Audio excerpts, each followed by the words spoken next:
Ici, la droite A pour l'équation y égale à ax plus b, elle est déjà oblique.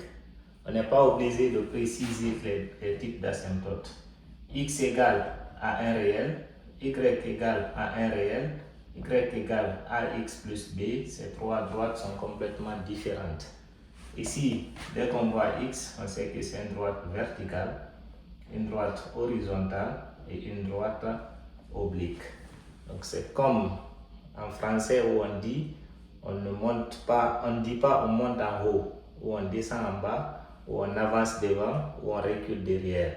Le fait de dire on monte prouve déjà que c'est en haut. Le fait de dire qu'on descend, c'est en bas. Le fait de dire on avance, c'est devant, on recule, c'est derrière. Donc x égale x0, le x déjà prouve que la droite elle est verticale. Donc dire asymptote, ça suffit. Y égale à 1 réel et y égale à une constante prouve déjà que c'est horizontal. Et y égale à x plus b, l'équation aussi prouve que la droite elle est oblique. Donc on n'est pas obligé de préciser cela. Maintenant, la position relative, c'est de savoir entre la courbe et la droite qui est au-dessus de l'autre, qui est en haut et qui est en bas. Donc pour cela, j'étudie le signe. On étudie le signe de la différence d'f d'x moins y. F d'x moins y.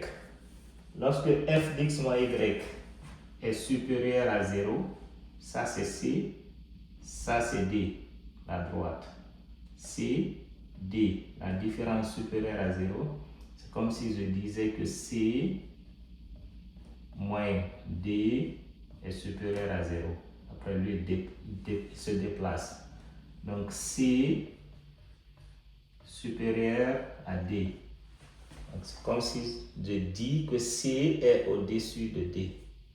Donc lorsque la différence elle est supérieure à 0, on dit que la courbe CF est au-dessus de la droite D, en précisant l'intervalle. L'étude de signes se fait souvent dans un tableau de signes.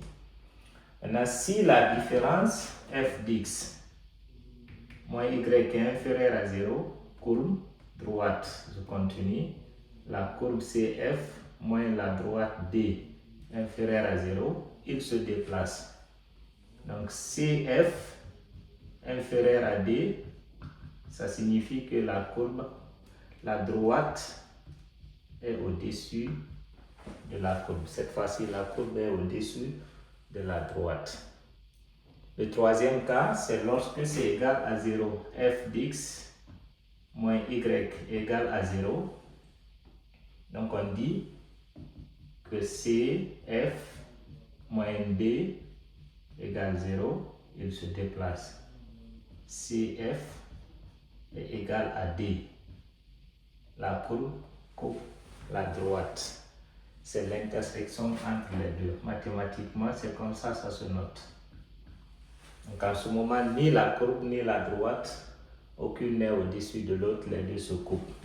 C'est le cas là. Si elle croît comme ça, elle coupe ici, et elle croît en suivant la droite en plus infini. Donc par là au-dessus, par là au-dessous. Mais ici, c'est l'intersection.